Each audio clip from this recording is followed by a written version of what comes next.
নমস্কাৰ বন্ধুসকল, আশা কৰোঁ আপোনালোক সকলো ভালে আছে। 2020 চনটো যেন আমাৰ কাৰণে এটা অতি বেয়া চন। চাৰিওপিনৰ পৰা বেয়া খবৰ। প্ৰথমতে কৰোনাটো এতিয়াও আছে, আমফান, তাৰপিছত আহিল বাগজান, আৰু যোৱা সপ্তাহৰ পৰা যেন দিন আৰু বেয়াৰ ফাললৈকে ঢাল খাইছে। ঋতুপৰ্ণ পেগু ইমান বেয়াকৈ তেওঁক মাৰ্ডাৰ কৰিলে। তাৰপিছত আহিল সুশান্ত সিং ৰাজপুত, ইমান এজন ইয়াং এক্টৰ, মোৰ one of the favourite actor আছিল তেওঁ। গতিকে তেওঁ ছুইচাইড কৰিলে, নাজানো কিয়। গতিকে বহুতখিনি বেয়া খবৰ আহিল। আৰু এতিয়া আকৌ নতুনকৈ আহিল 15 জুনত ইণ্ডো চাইনা ৱাৰ হ'ব যেন মানে লাগি আছে চাৰিওপিনৰ পৰা। ইণ্ডো চাইনা ৱাৰ, গালৱান ঘাটিত চাইনিজ আৰ্মি আৰু ইণ্ডিয়ান আৰ্মিৰ মাজত হতাহতি। গতিকে আচলতে হৈছিল কি সিদিনা 15 জুনৰ দিনা, মই আজি ক'ম। প্ৰায় 5 মে 2020 চনৰ পৰা চাইনিজ আৰ্মিয়ে তেওঁলোকৰ যিখিনি টেৰিটৰিয়েল এৰিয়া সেইখিনিত তেওঁলোকে চাইনিজ আৰ্মিয়ে নতুনকৈ ৰাস্তা বন্ধা ষ্টাৰ্ট কৰি দিছিল। ৰাস্তা, দলং, তাৰপিছত মানে বেছিকৈ তাতে নতুনকৈ টেণ্ট বনাই আছিল তেওঁলোকে। তাৰপিছত হেলিকপ্টাৰ, এইবোৰ চব বৰ্ডাৰলৈকে মানে তেওঁলোকে জমা কৰি আছিল। বৰ্ডাৰত নতুনকৈ ৰাস্তা বনাইছিল, হেৰি কৰি আছিল। তো সেইবোৰ মানে বৰ্ডাৰত সেইবোৰ ইমানকৈ কৰিব নোৱাৰে আচলতে, সেইবোৰ নিয়ম নহয়। তো মানে ইণ্ডিয়ান আৰ্মিয়ে ইয়াৰে প্ৰটেষ্ট কৰি আছিল। মানে ইণ্ডিয়ান আৰ্মিয়ে কৈ আছিল তেওঁলোককে ৰাস্তা নবনাবৰ কাৰণে, এইবিলাক নকৰিবৰ কাৰণে। কাৰণ 1962 যিটো ইণ্ডো চাইনা ৱাৰ হৈছিল, সেই ৱাৰ মতে যিখিনি ঠাইত এতিয়া চাইনিজ আৰ্মিয়ে নিজৰ টেৰিটৰিয়েল এৰিয়া বুলি কৈ আছে, সেইখিনি আচলতে ইণ্ডিয়ান এৰিয়া। গতিকে সেইখিনি মানে পুৰা চাইনিজ আৰ্মি হৈ যোৱা নাই এতিয়ালৈকে। গতিকে তেওঁলোকে তাতে বনোৱাৰ কোনো এনেকৈ অধিকাৰ নাই। সেইকাৰণে ইণ্ডিয়ান আৰ্মিয়ে কৈ আছিল, বাধা দি আছিল, কিন্তু চাইনিজ আৰ্মিয়ে শুনা নাছিল। গতিকে নতুনকৈ ইণ্ডিয়ান আৰ্মিয়েও নিজৰ জাগাত ৰাস্তা, দলং এইবোৰ বনাব ষ্টাৰ্ট কৰি দিছিল, যাতে মানে ৰচদ পাতি জল্দি আহে। ট্ৰাকৰ যি মানে বস্তু আছে, যুদ্ধৰ সামগ্ৰী, সেইবোৰ যাতে জল্দি আহি পায়। ইণ্ডিয়ান আৰ্মিয়েও নিজৰ জাগাটো ভালকৈ বনাব ষ্টাৰ্ট কৰি দিছিল। ইণ্ডিয়ান আৰ্মিয়ে যেতিয়া নিজৰ জাগাত ৰাস্তা, দলং বনালে, তেতিয়া চাইনিজ আৰ্মিৰ খং উঠিল সেইটো কথাত। তাৰপিছত চাইনিজ আৰ্মিয়ে ইণ্ডিয়ান আৰ্মিক ক'লে যে তোমালোকে কিয় বনাই আছা? ইণ্ডিয়ান আৰ্মিয়েও ক'লে যে আমি আমাৰ জাগাত বনাই আছো, কিন্তু তোমালোকেতো সেইখিনি জাগাত বনোৱাৰ কোনো অধিকাৰ নাই। সেইখিনিতো এতিয়াও তোমালোকৰ হৈ যোৱা নাই নিয়ম মতে।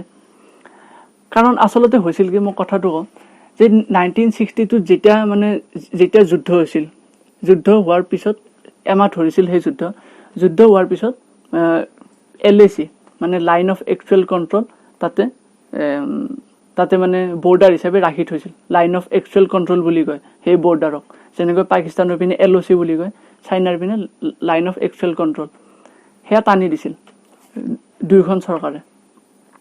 কিন্তু LOCৰ নিচিনা কোনো কাটা তাঁৰ নাছিল, মানে কোনো তাৰেদি সেই জাগাটো চিনাক্ত কৰি থৈ দিয়া নাছিল। LAC কেৱল মানে কাগজৰ মেপত আঁকি থৈ দিয়া আছিল।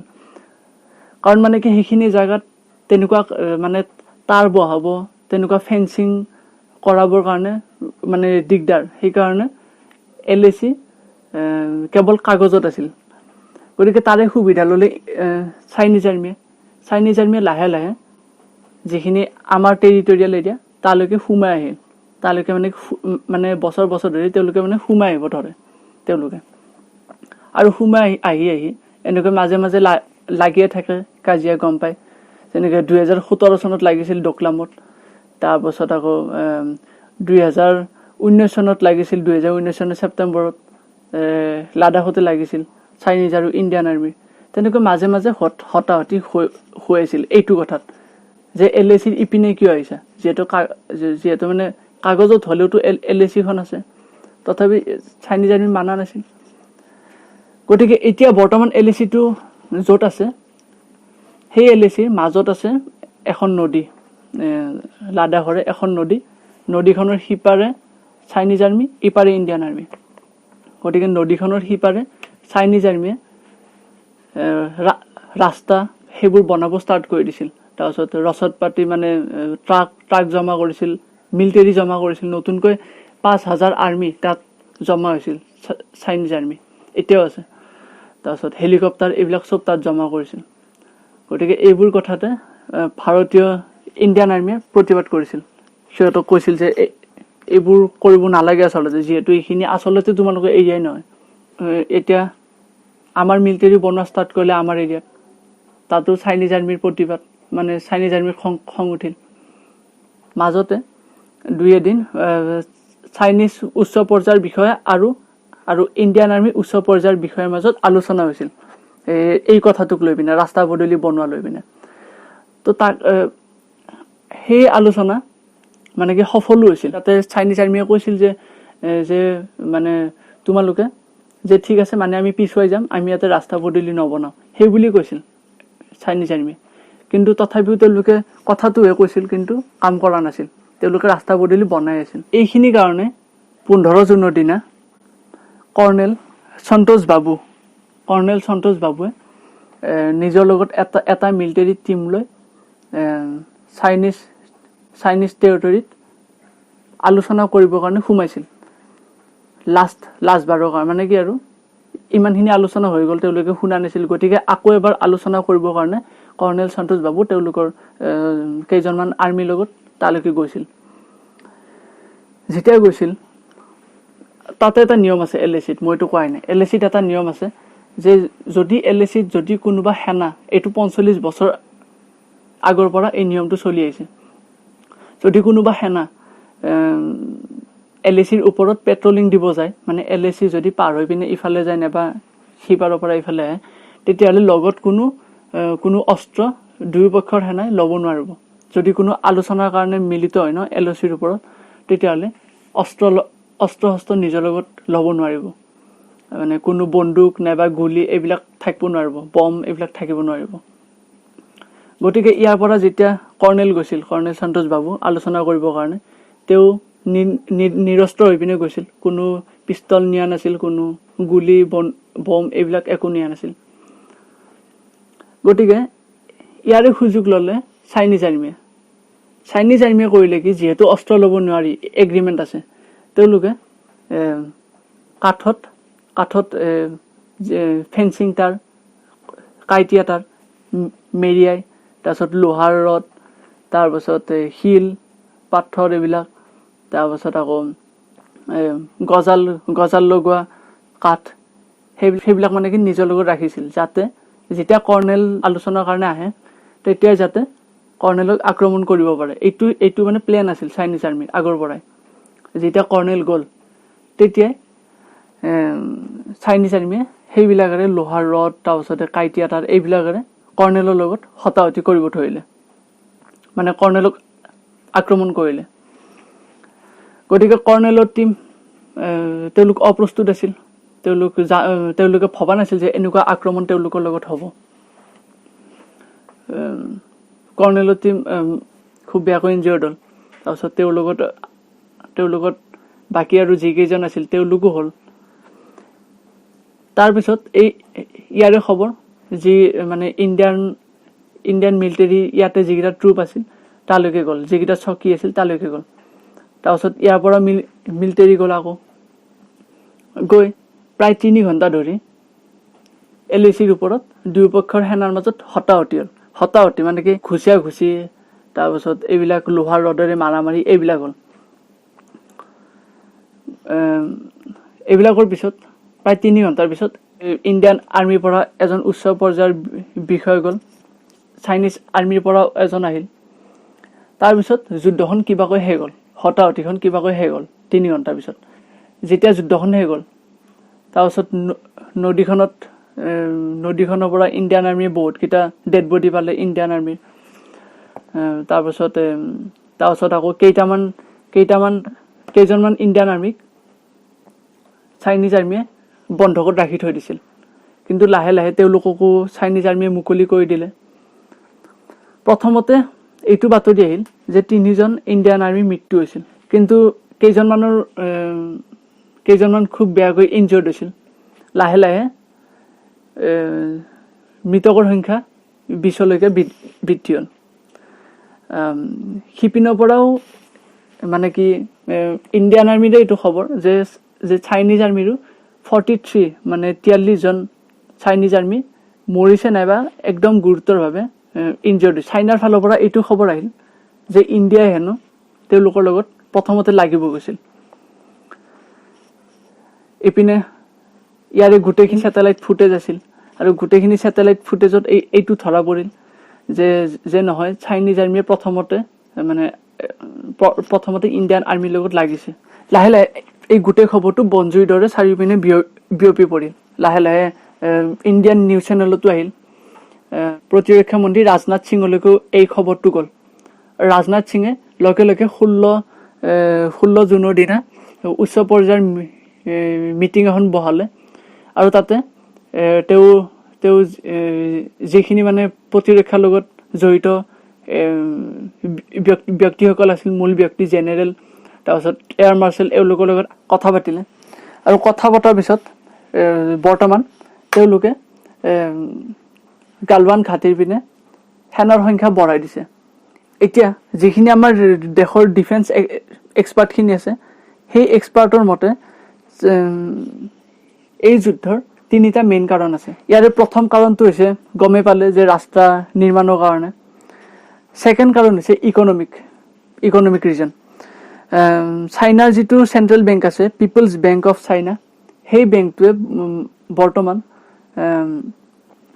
ভাৰতৰ বিভিন্ন কোম্পানীত নিজৰ ইনভেষ্টমেণ্ট কৰি আছে আৰু এই বেংকটোৱে শেহতীয়াভাৱে HDFC বেংকৰ, আমাৰ যিটো HDFC বেংক আছে প্ৰাইভেট বেংকটো, তাৰে 1.7 crore শ্বেয়াৰ্ছ কিনি লৈছে। ইয়াৰ লগতে আৰু যি কেইটামান ডাঙৰ কোম্পানী আছে তাৰো শ্বেয়াৰ্ছ কিনিব লৈছে। এনেকুৱা আৰু পিপলছ বেংক অফ চাইনাৰ বাহিৰে বহুতকেইটা আৰু কোম্পানী আছে চাইনাৰ, সেইকেইটাও কিনিব লৈছে।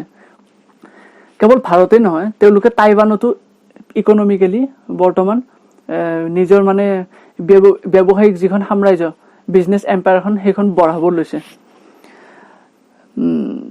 গতিকে এই কথাটো ভাৰত চৰকাৰে নটিচ কৰিলে আৰু নটিচ কৰাৰ পিছত প্ৰায় এমাহ ডেৰ মাহ আগত ভাৰত চৰকাৰে FDI যিটো আছে, ফৰেইন ডাইৰেক্ট ইনভেষ্টমেণ্ট, তাৰে কিছুমান নিয়ম কঠোৰ কৰি পেলাইছে। তাৰ বাবে দিগদাৰ হ'ল যে চাইনিজ কোম্পানীবিলাকে এতিয়া ডাইৰেক্ট আমাৰ ইয়াতে ইনভেষ্টমেণ্ট কৰিব নোৱাৰিব, মানে তেওঁলোকৰ প্ৰব্লেম বাঢ়ি গ'ল। গতিকে তাতেও এতিয়া চাইনাৰ এটা খং উঠি আছিল ভাৰতৰ ওপৰত। আৰু তিনি নম্বৰ ৰিজনটো হৈছে ৱৰ্ল্ড হেল্থ এছেম্বলি। এইটো ইউনাইটেড নেশ্যনৰ এটা প্ৰতিষ্ঠান। ৱৰ্ল্ড হেল্থ এছেম্বলি এপ্ৰিল মাহত এটা ৰেজলিউশ্যন ষ্টাৰ্ট কৰিছিল। 194খন যিকেইখন সদস্য দেশ আছে, এটা ৰেজলিউশ্যন ষ্টাৰ্ট কৰিছিল যে কৰোণা আচলতে হ'ল কিয়, কৰোণাৰ এনেকুৱা পেণ্ডেমিক কিয় ষ্টাৰ্ট হ'ল, কৰোণাটো আচলতে ষড়যন্ত্ৰ নে কিবা এটা ভুল, তাৰে বাবে যাতে সঠিককৈ ইনভেষ্টিগেশ্যন হওক, তাৰে কাৰণে এটা ৰেজলিউশ্যন এটা ষ্টাৰ্ট কৰিছিল। আৰু তাতে প্ৰায় গোটেইকেইখন দেশে নিজৰ সমৰ্থন দিছিল। সমৰ্থন দিয়া দেশসমূহৰ ভিতৰত প্ৰায় মেইন দেশ এখনৰ ভিতৰত আছিল আমাৰ ভাৰত। আৰু সেই কথাটোত চাইনাৰ খুব বেছিকৈ খং উঠি আছিল। চাইনাৰ ৰাষ্ট্ৰপতি জি জিনপিঙে কৈছিল যে কৰোণাৰ ক্ষেত্ৰত যিখিনি কথা আছিল, সেইখিনি আমি গোটেইখিনি ৱৰ্ল্ড হেল্থ অৰ্গেনাইজেশ্যনক আমি কৈছোঁ, গতিকে ইয়াত নতুনকৈ ইনভেষ্টিগেশ্যন কৰিব লগা একো নাই। কিন্তু ভাৰতে এই কথাটোত বাৰে বাৰে সমৰ্থন দি আছিল যে নতুনকৈ এটা ইনভেষ্টিগেশ্যন হ'ব লাগে। তাৰ ওপৰতো চাইনাৰ ভাৰতৰ ওপৰত খং উঠি আছিল। গতিকে এই 3টা মেইন কাৰণ এতিয়ালৈকে যিকেইজন আমাৰ এক্সপাৰ্ট আছে, সেইকেইজন এক্সপাৰ্টে কৈছে। বৰ্তমান এই গোটেইখিনি নিউজ, এই যিখিনি কথা, এই গোটেইখিনি আমাৰ নিউজ চেনেলত চলি আছে, আমাৰ ইণ্ডিয়াৰ গোটেইকেইটা নিউজ চেনেলতে। কিন্তু চাইনিজ নিউজ চেনেল যেনে CCTV, তাৰপিছত জিৰমোৱা আৰু গ্ল'বেল টাইমছ, এইকেইটা হৈছে মেইন নিউজ চেনেল চাইনাৰ। এই গোটেইকেইটা নিউজ চেনেল চাইনাৰ চৰকাৰৰ মতে চলে, চৰকাৰৰ আদেশ মতে, কাৰণ যিহেতু তাতে কমিউনিষ্ট পাৰ্টি, ডেম'ক্ৰেচিটো নহয়।